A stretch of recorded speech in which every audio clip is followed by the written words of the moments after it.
선거 취재 중에 드러난 최악의 후보들, 경찰관 폭행한 사람도 3명이나 있더라. 자, 이제 어쨌든 지방선거 여러 가지 이제 3가지 이제 요소가 있는데, 선거를 하면 3가지 요소가 있죠. 하나는 인물 싸움이고, 하나는 이 바람이고, 하나는 또 구도죠. 인물, 바람, 구도가 다 맞으면은 그걸 분명히 승리하는 건데, 특히 이 민주당 잔파 정권에서는 이번에 아주 구도도 좋다. 구도도 좋고, 왜냐하면은 국민의힘이 지금 친한계들 때문에 당권파, 비당권파가 막 갈려 있고, 친한계 한동훈이 출마하고 막 이렇기 때문에 구도가 좋다고 보는 것이죠. 그리고 이준석 쪽에서도 출마자를 내고 하니까는. 그리고 바람도 이재명이 집권한 지 1년 만이니까는 바람도 자기들 편일 것이다. 좌파들이 다 뭉칠 것이다. 그리고 했는데, 인물에 대해서는 별로 신경을 안 썼습니다. 인물은 자기들, 제가 이렇게 출마한 사람들 쭉 분석을 해보니까 좀 나눠먹기를 했습니다. 나눠먹기.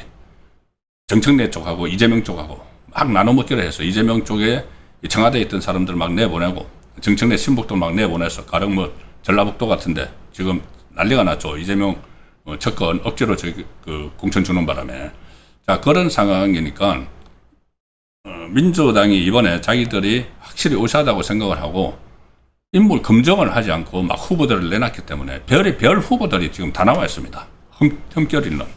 그래서 이게 제가 조금 전에 말씀드린 대로 4월 달까지만 해도 힘을 못 쓰던 국민의힘이 지금 7곳에서 7, 8곳에서 따라붙었다. 이까지 온 것은 무엇보다도 처음에는 조작 기소몰이 특검을 추진을 하고, 그것이 역풍이 부니까는 이제 이재명이 만회하느라고 국민 갈라치기로 막 했죠. 스타벅스 막 때리기. 이건 국민 갈라치기 하는데, 이게 또 역풍이 불어서 이런 상황이 조성이 된 겁니다. 그러다 또 하나는 박근혜 전 대통령과 이명박 전 대통령의 지원 요새를 하면서 보수가 결집을 하는 이런 상황들도 있었는데, 지금 선거판이 급격히 많이 변한 것은 좌파 후보들의 자질 문제가 굉장히 크게 지금 부각이 되어 있습니다. 지금 여러 가지 보도들이 일일이 다 제가 소개 못 드린 것들도 있는데, 다 보면은 좌파들의 오만, 그러니까 누구를 내세워도 된다는 이런 오만 방자한 생각에서 막 내세웠죠. 정원호, 다들 이 사람들 어떤 흠집이 있는 거 다 생각이 났을 겁니다. 김용남, 전재수, 김상우, 김경수, 박수현, 여러 가지 이 사람들의 자질이 여심되는 사람들이 이번에 쏟아졌죠. 심지어 제가 추잡스러워서 구체적으로 말씀을 안 드리겠지만은 몇몇 사람이 벌써 원정 성매매, 필리핀 원정, 이런 이야기들도 막 쏟아졌습니다. 다 누군지 다 아실 겁니다. 그래서 이번 선거에 이제 돌입하기 전에는 막 포장이 돼 있었던 사람들이 지금 곳곳에서 민낯이 막 드러나는 그런 사람들이 많이 있죠. 몇 사람만 말씀드리면은 다 아시겠지만, 정원호, 칸쿤 여행부터 해서 또 그 다음에 카페 여성 외박 거절, 그것 때문에 폭행이 일어났다. 경찰관도 폭행했다. 이런 이야기. 5.18로 어떻게 포장을 하려다가 그게 막 깨지는 이런 사람들도 있었고, 김상우 국민의힘에서 공천 쉽게 받아가지고 한동훈 체제에서 배지 가지고 민주당으로 넘어갔다가 또 민주당에서 배지 내놓고 울산시장 나간다고 하는 이 김상욱도 여러 지금 논란들이 있습니다. 너무 많기 때문에 일일이 소개해 드리기도 그렇고, 까르띠에, 전재수, 더루킹, 김경수, 이렇게 자질 미달의 이 사람들을 후보라고 쭉 내세웠는데, 자, 제가 조금 전에 정원호 말씀드렸죠. 경찰관을 폭행한 3사람이 있습니다. 경찰관 폭행 1억이 정가죠, 정가. 정가가 3사람이 냈는데, 이 경찰관 폭행은 정말 자질 문제입니다.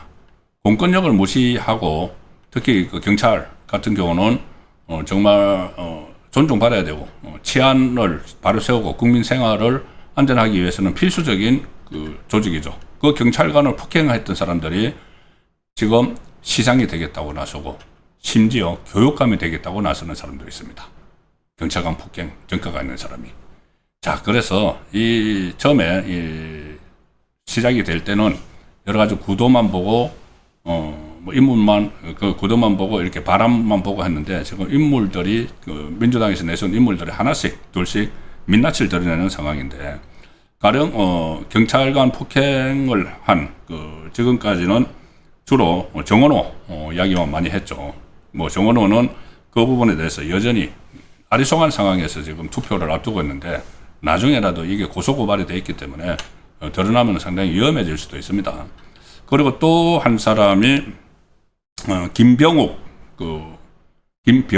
전 국회의원이죠. 친명 7인의 멤버였던 그 충성파. 여기가 이제 이재명 뒤를 잇겠다고 성남시장 후보로 나섰는데 지난 한 2주 전에 주진우 의원이 이 김병욱 성남시장 후보의 경찰관 폭행 판결문을 공개를 한 적이 있습니다. 그 판결문을 공개했는데 여기 보면은 이 김병욱이 2013년 2월 21일에 여기도 한 카페에서 정원호처럼 한 카페에서 술값을 둘러싼 시비를 하다가 신고를 받고 출동한 경찰관들에게 이 판결문에 나와 있습니다. 김병욱 판결문에 CXX들아 내가 너희 거꾸로 매달 거야. 내가 누군지 알아? 폭언을 퍼부으면서 경찰관의 멱살을 잡아 흔들고 경찰관 A의 멱살을 잡아 흔들고 두 사람이네요. B의 턱 부위를 팔꿈치로 가격한 혐의로 기소가 돼서 이후 체포가 돼서 파출소로 이송한 뒤에도 폭행을 멈추지 않아서 경찰관의 가슴과 또 경찰관 C의 얼굴을 주먹으로 잇따라 가격을 한 것이 판결문에 기재가 되어 있다. 그리고 이 사건으로 경찰관 3명 모두 3주간의 치료가 요하는 상해를 입혔다는 겁니다.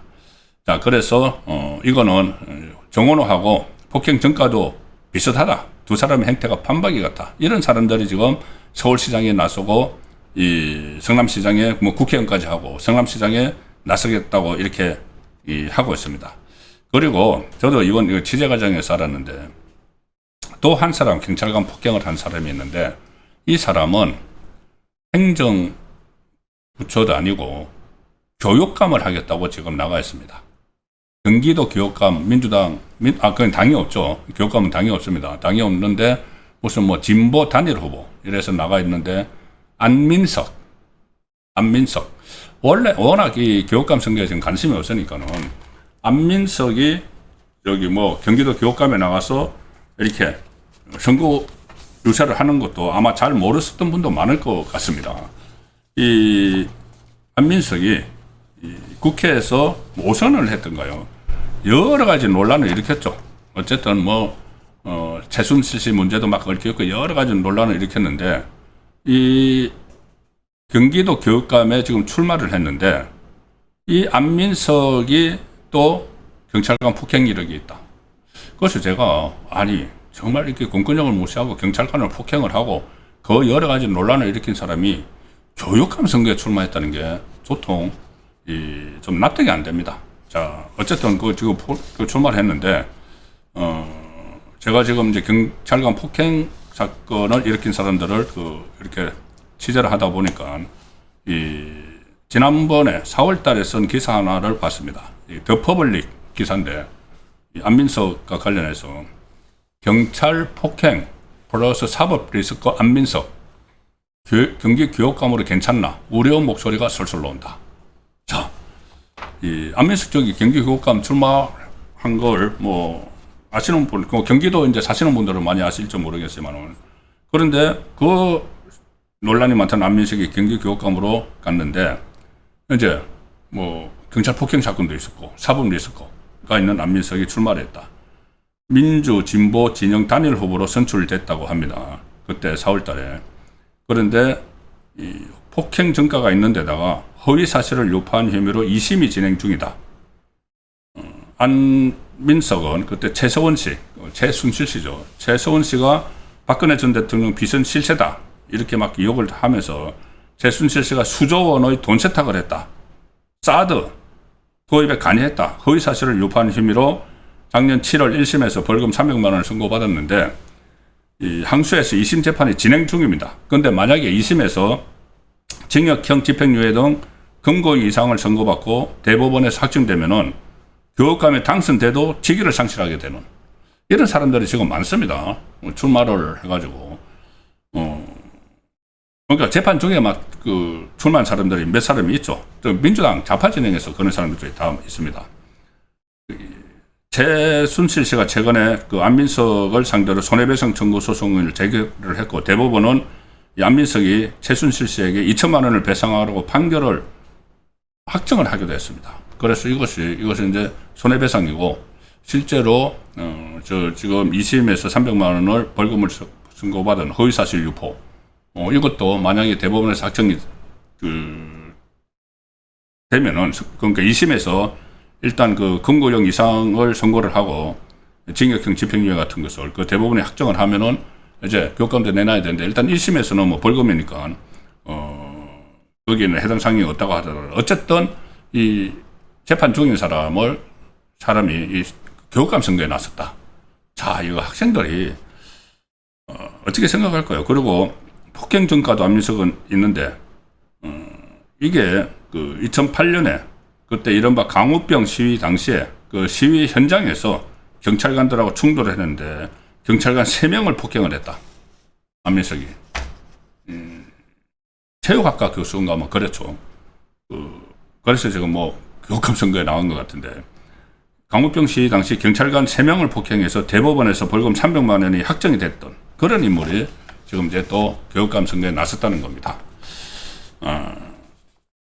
시위 현장에서 시비가 붙어가지고 그 시위를 진압하러 온 경찰관을 오히려 폭행을 했다. 그런 인물이 국회의원이 돼서 논란을 일으키다가 지금 교육감 선거에 나왔는데, 자, 교육감에 대해서 우리 시청자분들께서도 상당히 좀 관심 바뀔 텐데, 그래서 교육감 선거를 꼭 해야 되느냐, 무용론도 나오고 있는데, 어쨌든 이번에는 다 이제 출마를 해 있으니까는 교육감 선거를 해야 되죠. 교육감 이 권한이 굉장히 강합니다. 교육감이 관할 지역 교육 행정을 총괄하는 사실상의 뭐 교육 대통령. 그래서 여러 가지 권한들이 있고 예산도 막강하다. 는 겁니다. 서울시 교육청 예산은 연간 11조 원. 엄청납니다. 이런 사람들을 지금 뽑아야 되는데 교육감 선거가 늘 관심 밖에 있어서 제대로 검증이 안 된 상태에서 막 뽑히니까 이게 문제가 된다. 그래서 제가 좀 논란이 됐던 선거 취재 중에 드러난 해학 후보들을 이렇게 살펴보다가 이런 부분도 좀 아시는 것이 아셔야 될 것 같다는 생각이어서 말씀을 일부 후보들 그중에서 또 경찰관을 폭행을 해서 공권력에 도전한 그런 후보들 이야기도 들었습니다. 이 사람들 뿐이 아니고 지금 이렇게 살펴보면은 과연 이 어떤 공직자로서 첫 시인이 제대로 해왔는지 공직자 준비를 하면서 그동안의 어떤 뭐 삶의 흔적들이 과연 공직자로서 적합한지 특히 교육감으로서 우리 학생들을 자녀들을 안심하고 믿고 맡길 수 있는지 그런 부분도 다 좀 따져봐서 이번에 교육감 같은 경우는 각 가정에 배달된 홍보물 이런 걸로 또 기준으로 해서 좀 살펴보시는 그런 좀 수고가 노력이 필요할 것 같습니다.